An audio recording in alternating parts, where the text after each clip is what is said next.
So my name is Matthew Pearson. I am from St. Patrick's in Doylestown. I wasn't confirmed when I was younger, so I got confirmed in 2011. So I've been on the journey since then, so to speak. Most of my upbringing was at a parish in Detroit where I was living, as far as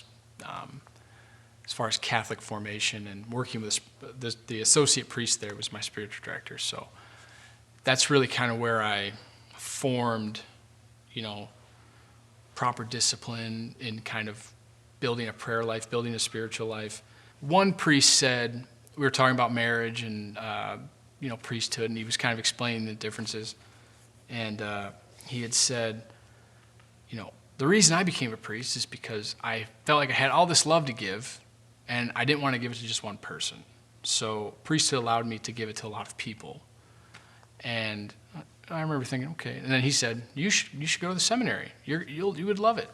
And then another one was actually a bishop that I met at a conference, and he was from Africa, and I think we were taking pictures and just saying hi, and talking. He was talking with a group of us, and he literally said, "You should go to the seminary." It's like, they say, "Are you called to the priesthood?" Well, I was told to go. In that sense, I was told, you should go. But that's kind of, those are important things that happen. I think, and a lot of priests will have indicators like that.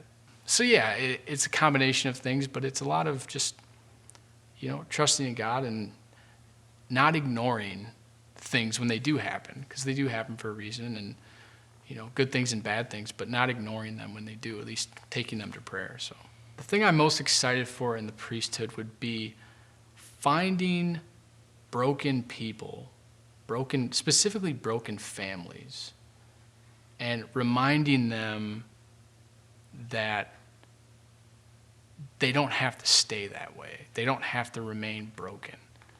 One of my favorite, behold, I make all things new.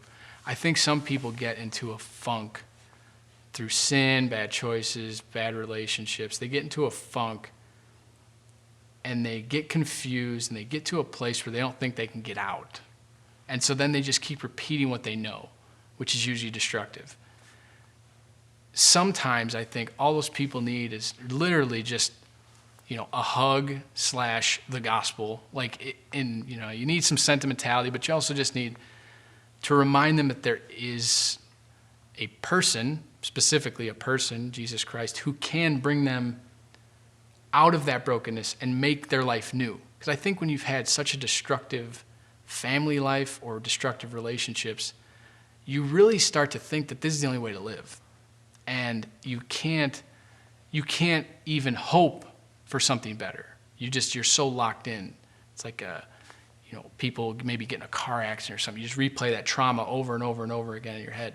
And you can't think about driving the car without getting in the accident, or if you've been a victim of drowning or something like that, where you can only want to get a boat or get on a pier. I think there's a lot of that with people in their relationships, in their families, in just how they live their life. So there is a hope to make their life new, which is, I think, a great, the main tool of prayer is to just make you feel like that there's something better, give you something to look forward to.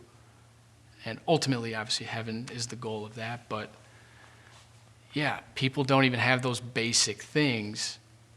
And it wouldn't even so much be my hard work. It's just kind of, just showing them the light. So, to use the direct, kind of gospel way.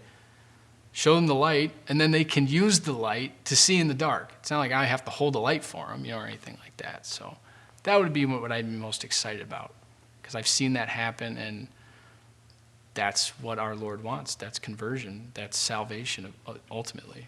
So I think the thing most guys who are discerning the priesthood, the biggest mistake they make, and this doesn't necessarily come from me, this comes from a lot of smarter people that I've talked to, who know this better than I do, but I've seen it in my own life, is the number one thing is that you don't have to discern a vocation to marriage. You're already discerning a vocation. You don't discern something that's natural. So everyone is called to marriage in the human sense. don't think that, somehow God is just going to pull this desire for marriage out of you and put in priesthood. Like, it doesn't work that way.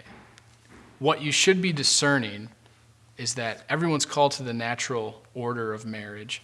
What you should be thinking about is, has God done anything to me to call me to a higher order of thinking, a supernatural way of thinking about where I should give my energy, my time, my love. If you've already gotten to the point where you're looking at these types of videos, or you're looking at, what does a seminarian do, or what is priesthood about? If you've already gotten to that point, God has at least given you the grace that he wants you to go to the seminary.